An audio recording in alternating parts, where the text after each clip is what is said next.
All right, we are so excited to have an amazing guest today, Beth Hillman.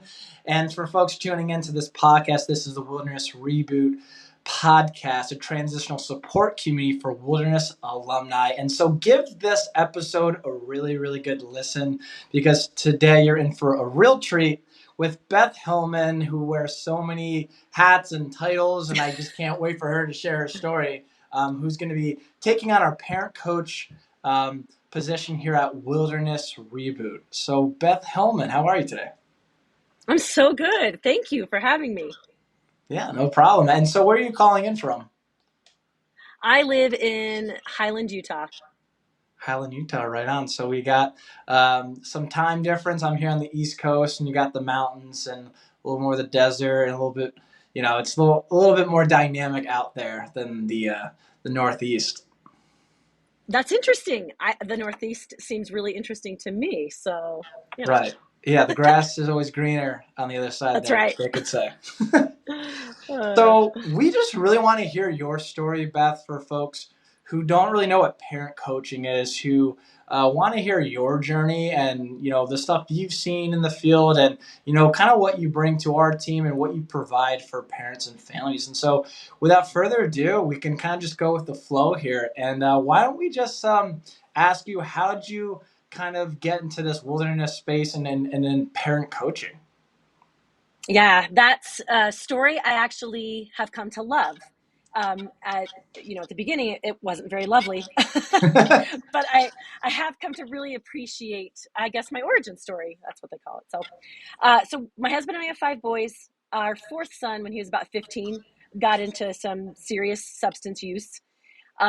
We just it can be very shocking to parents, because they're just doing the thing, sports and games and art and dinners and all this stuff, but all of a sudden, your kid starts having this maladaptive behavior, and you're really left with so many different emotions.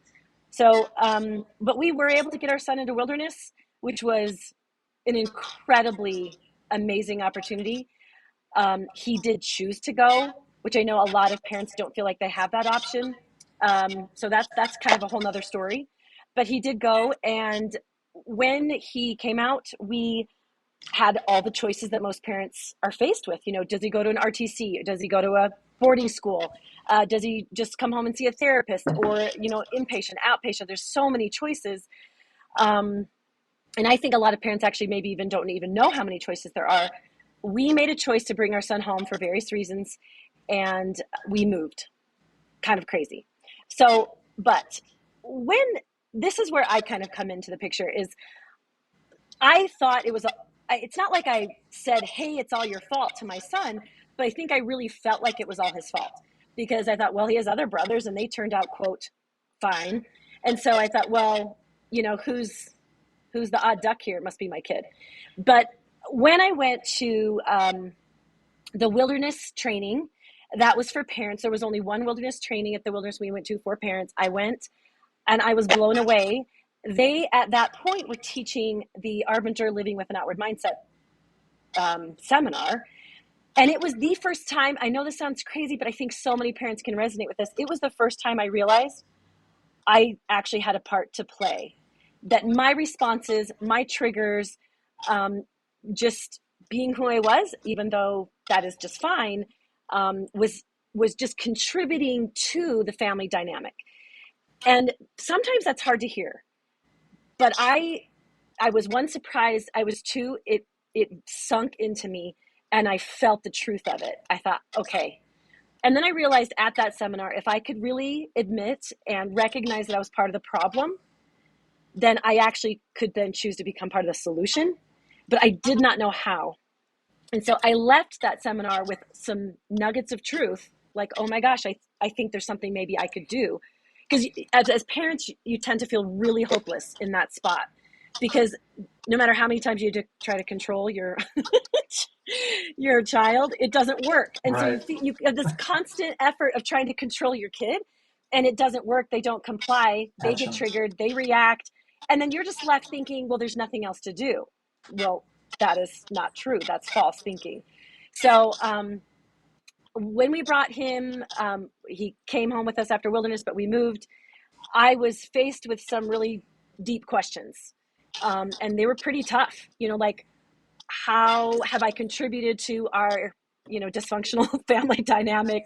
What have I been doing that maybe wasn't so helpful?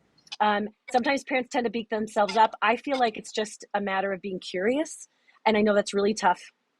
But I decided after a few months, and after he did that recidivism thing, he got back into it, which many kids do.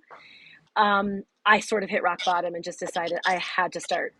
I had to start doing something. And really, I felt like my only option was to start working on me, because our relationship was pretty conflicting at that point. It was really hard to talk to him, even though he'd been to wilderness. Some things had improved, some things hadn't. But we were in a really tricky space because he started using again. I thought the world was ending. So I took myself to life coach school. That's a funny thing, but he had a therapist at this point, so he was doing some work. But I just wanted so much more. As a parent, I felt like the industry, no matter how good of the things that they were doing to help kids, help families, I just felt left out. I just wanted so much more. I was reading books. I was listening to podcasts. I was doing everything I could, and Sure. it wasn't quite what I needed or what I wanted. So I took myself to life coach school. And this is going to sound really funny, but, or no, maybe not funny, maybe unbelievable. But when I started to work on me, and not joking, my perspective of my son, my thoughts about my son, what my hope, like, everything changed for us. So I really love to pass on the message to parents that my son didn't change at this point. He was still doing some things, making some really tough choices, Yeah. but I changed me, and then our relationship changed. He started to be kinder. He started to be more respectful. He started to adhere to grounding. Right. Because I was being different. I was choosing to be different, and I was learning and growing, and step by step by step, I taught myself a better way. And the story is interesting because it really is a lot about me, and some of my unhealthy patterns as a parent. And I'm not talking about craziness. I'm just talking about regular, sometimes it could be called like regular, just parenting mishaps. Sure. Sure. So that's when I wanted just to give back to the parent community, because I was so desperate and had sort of answered myself, and I just wanted to give back. So I created a parent program. I became a parent coach, and I've been coaching for 4 or 5 years now. And it is my absolute favorite thing of all time. Wow. Because when I control me, then I can be the influence I'd like to be to my family, to my children. Right. And that modeling plays such an important role because we're not pointing the finger. And I think that's a common dynamic we see with families sending students to a wilderness program or a residential treatment center of some sort. We expect, or perhaps there can be that expectation of a new son or a new daughter, a new child, where it's not a new person. They're just getting more tools and skills, and to be a part of that process, kind of like you were saying, is really important because, like you were saying, in the industry, there's so many options and choices, and not every program has so much involvement. And you are looking for resources and trying to take on that journey yourself. It seems like it is all encompassing, which is kind of that family systems approach. So it's really cool you bring up that point. And kind of leading into the next thing I kind of wanted to ask you is also, for folks who are listening, you are a Arbinger Institute facilitator. So could you tell us maybe about your approach with parent coaching, what that means and what that's all about? Yeah, I'd love to. When I went to our Wilderness's parent meeting and I was exposed to the Arbinger philosophy and perspective, it seriously blew me away. Yeah. The idea that relationships, and it's appropriate relationships, right? Like, the relationship I have with my son is parent-child, parent-teen, really. And so when I am willing to realize, okay, what are my responsibilities as a parent? That defines my relationship. So I just want to clarify. Some parents think, well, I just really want to be a friend to my kid. Well, that's not your role. Your role is the parent. So then we have to decide, okay, what is my role as the parent? And I think Arbinger has a lovely way of, it's called relational, is it really, what is the word? Yeah, a relational Relational, model, or sure. like model. Yeah. Yeah. Basically, it's targeting or focusing, I should say, on the relationship instead of the behavior. Man, behaviors are so interesting, right? Because we can see everybody else's behavior. I can walk down the grocery store aisle and I can see, that gentleman's behavior and that lady's behavior and that kid's behavior. But I have no idea what's going on under the behavior. I don't know their thoughts. I don't know their feelings. So a behavioral model tends to focus all on behavior, hoops you have to jump through and stuff. And a relational model focuses on the appropriate relationship. And that's my approach, is to work on the relationship. And interestingly enough, I work a lot on the parents' relationship first with themselves. What do I think of myself as a parent? Because a lot of times parents go into so much shame, guilt, beating themselves up, and Sure. that's a pretty tough place to parent from, right? So we talk, I coach with like relationship to yourself, relationship with the other parent, and relationship with the teen. Right. Yeah. Because then also, I would imagine just the alignment of both parents coming together and knowing, um, Mm. being on the same page where they stand on certain issues is definitely valuable. And for folks who haven't seen Beth Hillman's content before, go ahead and follow her. Check her out on social media. She does she posts some really great content. And I wanted to bring up one thing you posted that kind of ties to this, is that I really love this. It was that kids' job are to test, and it's parents' jobs to connect. So what does that mean? Well, it's kind of child development 101. And that's hilarious because let me tell you, when you're a parent, you don't go to school. You, like, Just figure it out. there's you just have to figure it out. And so many of us, I didn't read any child development books. I seriously, not any. Um, and so I came to parenting a pretty well, as a layman, let's say that. And so I decided, you just figure it out as you go, and that's fine. But really, teenagers' job, especially in those teen years, 15 to, well, even into the early 20s, they're testing. They're just testing everybody. They're testing their parents. They're testing their teachers. Even they test their friends. They test everything around them, trying to figure out social cues, social norms. They're just trying to learn, you know, what does this person think is okay? What does this person think is okay? If I do this, what happens? If I do that, what happens? Right. So they're in this constantly trying to figure out where they belong in the world, where they want to belong, where they think they fit, where they want to fit, all this stuff. And so it's like constant pushing against, like, what I call the fence, or just parents. Right. And then the parents, we are at the age where we're trying to connect with our kids all the time. We're asking them all these questions, and sometimes we want to have them over or we want to have them to dinner. Everybody come to dinner. Everybody do this together. Everybody do that together. We're constantly trying to connect, and they're trying to push us away because they're trying to live without us. Sure. That's like child development, right? Their job is to figure out, how in the heck am I going to take care of myself, when I'm 18, quote, like an adult. Now, I know it doesn't look sometimes like kids are trying to be independent. I get that. But that's just a complex thing. But that's the idea. Kids test, parents connect. And if you don't understand that, if you're not willing to look at that, it looks like you're completely like missing each other's. Right. You're not aligned. You don't feel aligned. But if you can understand that, then when your teenager pushes against, say, a boundary you have, it doesn't ruffle you. You're like, yeah, of course he's going to push. But my job is to say, and, is to hold the boundary. That's my job, is to follow through. Their job is to push. My job is to follow through.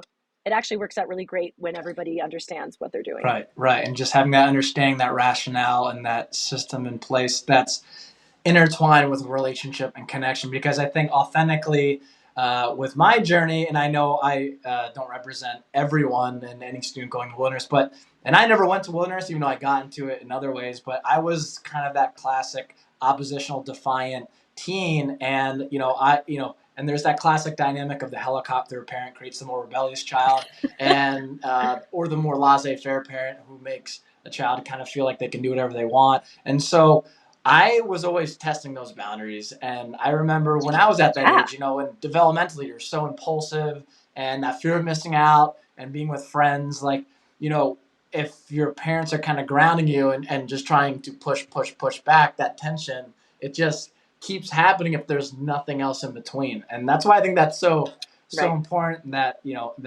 that dynamic. And I think that was originally why we first connected, is really around this Arbinger Institute and this relational model. Mm. Because in my coaching, what I've noticed with a lot of parents who, you have to keep in mind, can be very high performing and successful in their own endeavors and Absolutely. careers, and now, hey, their child isn't kind of meeting the expectation. And so when we have this ideal outcome that we think is the ideal for their child, any action or inaction of their child to meet this ideal is going to create that tension and that friction. And I think that was a dynamic that I would see come up a lot, because the parents would kind of use me to talk with their child, but the child would see, Yeah. hey, I see what you're doing. I see this dynamic. I don't have buy-in. I'm not going to have a big brother or a friend. And I see what you're doing, mom and dad. Um, so I Yeah. think that's a really good lesson. Yeah. Mm. So what was your experience? You mentioned that timeline. Your son comes home, and then some things uh, surfaced and came up again, and then you kind of went to life coaching school. You said there's not maybe a perfect fit for maybe options for parents, and that in between. What do you think? Was connected to some of those issues surfacing again. Um, let's see. I think so. Let me see if I get your question. Sorry. um, that's okay. So you're saying what happened with me Yeah, you and your in son, your family, when he came back from Wonders, because he probably had some real impact and breakthrough and had some lessons learned, and then maybe came back to an old environment. Um, what did you see there that could help yeah. parents? Sure. Sorry. Thank you for clarifying that. So when our son got out of wilderness, I think, well, that's so funny. I don't know how common it is, but he was like himself again. I, it was like we had him back. It was absolutely lovely and wonderful. And some parents get that and some parents don't. And I totally realize that's not everybody's journey, but and he had learned some very helpful skills in wilderness, how to take a break, how to take a breath, how to kind of express himself, how to say, hey, you know what, I'm not quite ready for that conversation, things like that. That was so helpful. I'm a huge fan of wilderness. I really am. For what it is, it says it will do, which is a reset. Does it fix everything? No, but as a reset, I think it does a great job. But kids have to come, they have to come back to the real world at some point. And so it was interesting how we just kind of worked within that. But we as the parents, we didn't have the skills, we didn't have the tools that he had even learned at wilderness. So there was a little bit of a disconnect in even just the language. And so that was a little tricky. I have to say, I think our son was pretty patient with us for the beginning part. And then he started to make okay choices, full-time job, started to get some I would say a better choices of friends, things like that. But when he went into that recidivism phase again, oh my gosh, it the therapists tell you, they warn you, they say, it is highly likely that your child will have some recidivism, which, just for the other parents, it means they will like do the maladaptive behavior again, they'll do Right. drugs again or whatever. It just knocked me into such a shame spin. I was just like, we can't afford any more help, we emotionally can't stand any more help. I just couldn't believe how hard it was to go. What I thought was going back, it wasn't going back. It was definitely still progressing on the journey. And many times I think recidivism can be a huge lesson in helping the child understand that that's actually what they don't Right. want. I had to learn that. So I think it's extremely important for parents to have some kind of support or help, either during wilderness, which could be very helpful, get a little start Yeah. on that, or just after wilderness. And the teens too, I think it's so important for them to have a community of people that understand. I think it's very difficult for those kids to come out of wilderness and be thrown. I mean, I know they aren't Sure. thrown, but be delivered back into into a residential treatment center or a boarding school or even home. It can be a very Yeah. tough transition for many of Yeah. those kids. So I think a community of people who really get it, oh, is just Right. gold for the parents and the kids, Yeah, because I which think is, I think yeah. what I've seen is as the whole family's committed to that common theme, common goal, and that process, and the more parents can be involved at, the better it is. But we definitely identified that as much as you can set up aftercare options and support and extended care options, and whether that's residential treatment after or extended care or transitional programming, you will eventually have to come home. And even with recovery coaching, I think that social component, community aspect that's also so predominant and impactful in wilderness should be, there when they come home to have that support. So while families can get support in their process, the students and the kids are also getting that. And, I think that's kind of why we created this platform, because it's an additional add-on. Again, we're not a wilderness program at Wilderness Hmm. Reboot. We're not a transitional program. We're just an additional resource and a transitional support community for wilderness alum. And so I think as they trickle into our community, get that support and have that same alumni, that's helping them trust the process. I think it's important that parents get that support too. And that's why we want folks to hear, what Beth Hillman and your coaching is all about. So before we wrap up here, Beth, could you maybe give a sneak peek idea of what it would look like if a parent were to work with you? If you were to work with me inside my program, I have a 6 month, which is very, it was very specific why I chose that, because brains, especially maybe a little bit wiser brains, are a little bit, they're patterned. They've Right. got patterns. So I should say I have patterns as well as the people, my I do parents, too. and so, yeah, that's right. And 6 months is a really good way, a good time frame of really digging into those patterns and seeing which ones are helpful and which ones are unhelpful. That's what I don't say good or bad, right and wrong. I just like helpful or Yeah. unhelpful. We do a lot of I do a lot of self awareness, um, and not just coaching, but really digging into how to become self aware.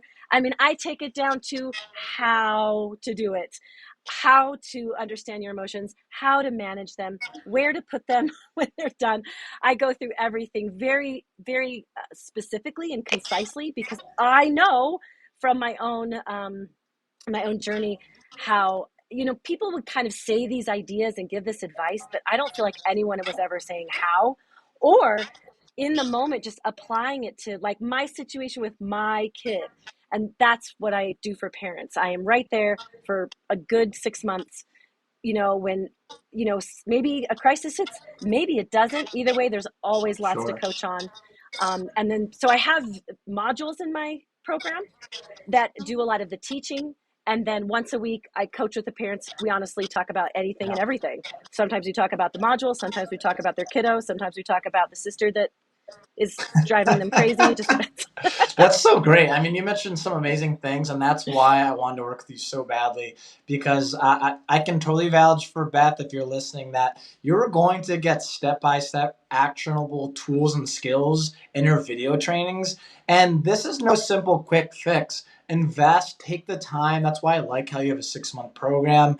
And that's something I see show up a lot with my students. This is not something that you can just do, and it's a real process that you're diving into. It's a real relationship, and as these things come up, you're going to get high quality mindset support with Beth, who's been through it. She's done it. She's really properly trained.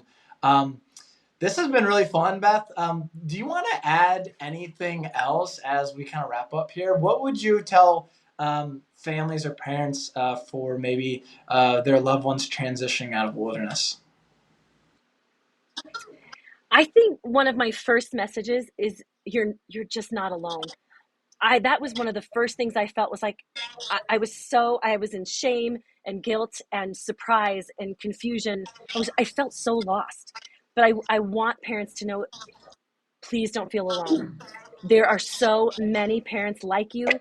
There is gaining support that is gaining out in the industry. People care. People people see you. That's probably my biggest message is I see you. I've been there very similarly to many parents in this situation, and I want you to know that there's hope. And there's not only hope for your child, which is I know a lot of the big concern, but there's actually hope Yeah. for us as parents, which is the thing that I wanted most for me is if the whole family can contribute to the solution and be part of that growth, it will just reach so much higher than just if we're all trying to fix our kids. That's just Yeah. not what it's about. It is a family dynamic issue. So let's get the family All right. involved. Well, Beth Hillman, parent coach, Wellness Reboot, Beth Hillman Coaching. Check her out. Check out her website. Check out her Instagram. Get plugged in, get comfy, and dive into this beautiful process because you have a community that's here for you, and we're ready to support. Beth, thanks so much. Thank you so much for All having right. me. Thanks, Take Mark. care. Okay, bye.